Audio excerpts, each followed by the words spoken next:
है, जुड़ाव की जरूरत है। अगर सत्संग में जाओ तो वहां केवल दिल की जरूरत है, वहां दिमाग की जरूरत नहीं है। जब आप पूजा करो तो दिल की जरूरत है, भजन करो, माला का जाप करो तो दिल की जरूरत है, यहाँ दिमाग की जरूरत नहीं है। एक सज्जन मेरे को हिंदी में मिले थे अभी, बोले महाराज मेरा पड़ोसी बहुत बड़ा आदमी है। मैंने कहा तो? बोले कल के दिन मेरे पड़ोसी ने मेरा दिल तोड़ दिया। मैं इतना मानता था उसको, बिना उसके पूछे कोई काम नहीं करता था, उसके बिना सलाह के मैं एक कदम भी आगे नहीं बढ़ता था। लेकिन कल के दिन मेरे पड़ोसी ने मेरा दिल तोड़ दिया। महाराज मेरे अच्छे काम करने का आखिर मेरा पड़ोसी ने मेरा दिल क्यों तोड़ा? मैंने कहा ये बात तुम्हें बाद में बताऊंगा, पहले तू ये बता मेरे को कि तूने पड़ोसी से दिल लगाया ही क्यों था? भाई अगर पड़ोसी से दिल लगाएगा तो टूटेगा भैया, टूटेगा कि नहीं टूटेगा? ये मेरे प्यारे, ये जो दिल दिया है ना ये बड़ा कोमल है, ये स्पेशल भगवान के लिए है। दुनिया में अगर दिल लगा बैठे तो टूटेगा, पछताना पड़ेगा, सोचना पड़ेगा, विचार करना पड़ेगा। लेकिन ये देह जो है जिसने दिया है और उसी ने दिल बनाया, तो शरीर कहीं भी हमारा रहे लेकिन दिल तो भगवान के चरणों में होना चाहिए। ये भगवान के चरणों के लिए बनाया गया। ये अगर तुम दिल से पड़ोसी को अगर दिल से चलाओगे तो फिर निभ ना पाएगी। अगर तुम राजनीति में दिल लगाओगे तो चुनाव न जीत पाओगे। ध्यान रखना, चुनाव दिमाग से जीता जाता है, दिल लगा के नहीं जीता जाता। अगर परिवार को चलाना है और लंबा परिवार है और अगर दिल लगा के चलाए तो बिल्कुल चलने वाला नहीं है। और दिमाग से चलाओगे तो बड़ा परिवार भी आराम से चलता रहेगा। जहां दिमाग की जरूरत है भैया जी वहां दिमाग लगाना, और जहां दिल की जरूरत है वहां दिल लगाना। कभी उल्टा पुल्टा मत करना। और महाराज प्रहलाद ने भगवान के चरणों में अपने दिल को लगाया और ऐसे लगाया कि पूरा यावत जीवन निकल गया। लेकिन प्रहलाद का दिल भगवान के चरणों से उसका बाप भी नहीं हटा पाया। विचार करना, माने दिल ये स्पेशल भगवान के लिए है। ये जय और विजय नाम के भगवान के पार्षद थे।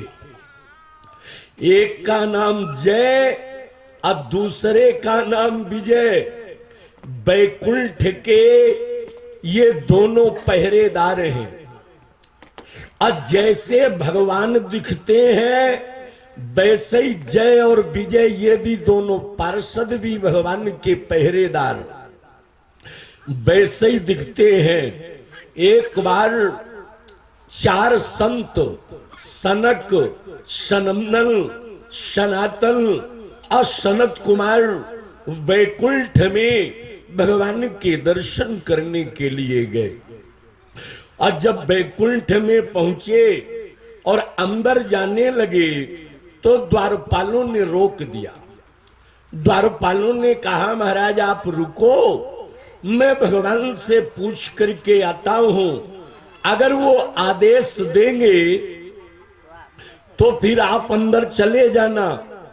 तो चारों महात्मा नाराज हो गए, क्रोध में आ गए। बोले संत रोके नहीं जाते, संत टोके नहीं जाते। हम एक बार नहीं, हम वैकुंठ में कई बार आ चुके हैं, आज तक किसी ने नहीं रोका। किसी ने हमको नहीं टोका और तुम हमको अंदर जाने से रोक रहे हो।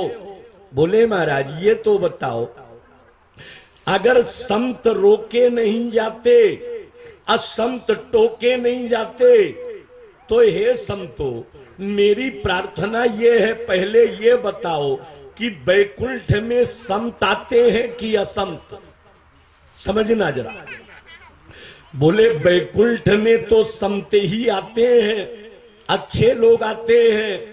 तो बोले जब वैकुंठ में अच्छे लोग आते हैं और संत ही आते हैं, असंत आते नहीं है, तो जब असंत लोग और गलत लोग वैकुंठ में आते नहीं, तो भगवान ने हमको पहरे में क्यों लगाया, यहाँ द्वारपाल बना करके क्यों रखा? इसका मतलब कभी कभी वैकुंठ में भी ऐसे गलत लोगों का आगमन हो जाता है। अगर गलत लोगों का यहाँ पर आना नहीं होता, केवल अच्छे लोग ही आते, तो भगवान को फिर द्वारपाल की कोई जरूरत नहीं पड़ती।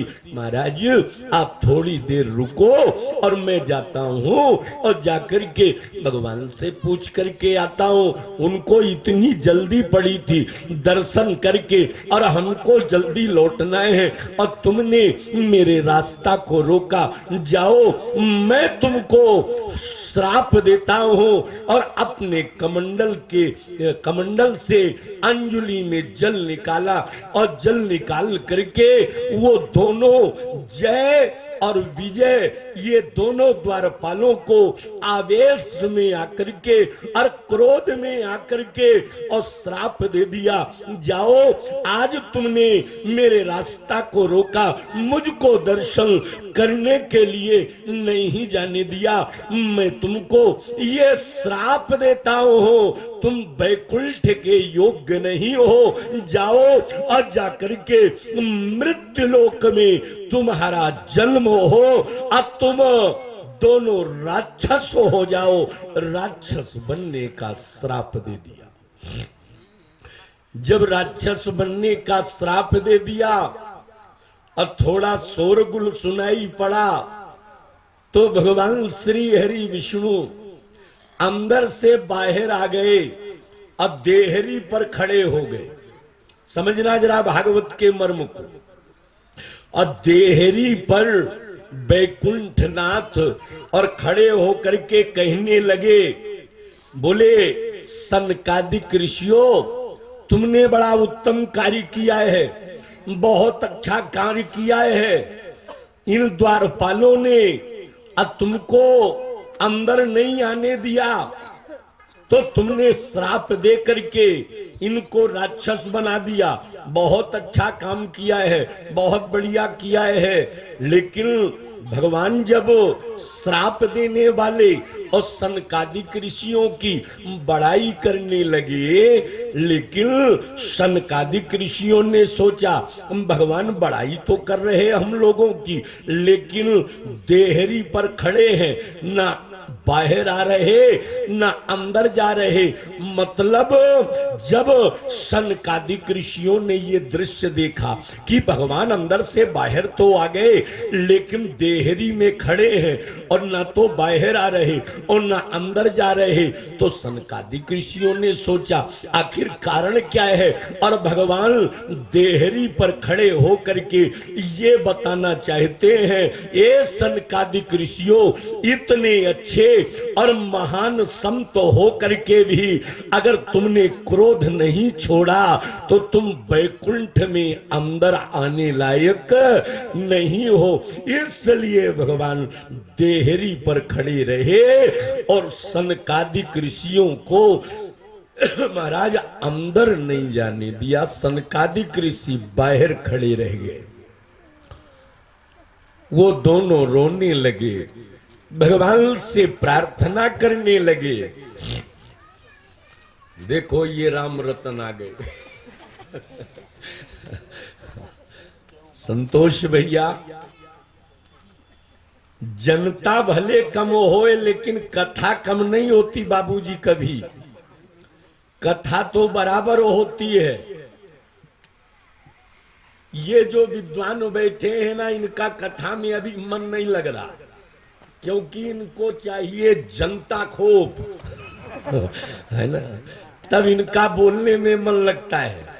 और हमारी आदत में है कि जनता भले कम होए, श्रोता भले कम होए, लेकिन अगर सजग श्रोता मिल जाए तो फिर कथा वही होती, चाहे 50,000 आदमी होए और चाहे वो 150 आदमी, 200 500 होए, कथा में अंतर नहीं पड़ता। क्योंकि हम लोगों के कथाओं में अभी छिंदी में कम से कम 7-8 हजार आदमी रहता था। छिंदी में रघुवंशी समाज में बहुत बड़ा कार्यक्रम, और वो आने वाले भी हैं, आजकल में वो आएंगे भी। तो हर जगह भीड़ भाड़ होती है और धीरे धीरे यहाँ भी हो जाएगी, और व्यवस्था में कोई कमी नहीं है, आनंद है।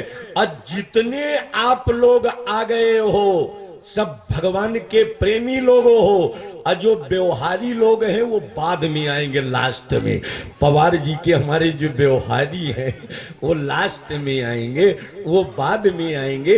लेकिन जो सत्संग के प्रेमी हैं और जो कथा के प्रेमी हैं, उनको बुलौआ मिले तो भी आते हैं, अब बुलौआ ना मिले तो भी आते हैं। और इस दरबार में मैं देख रहा हूं बहुत ऐसे लोग भी विराजमाने हैं जिनको कार्ड ना मिला होगा, जिनको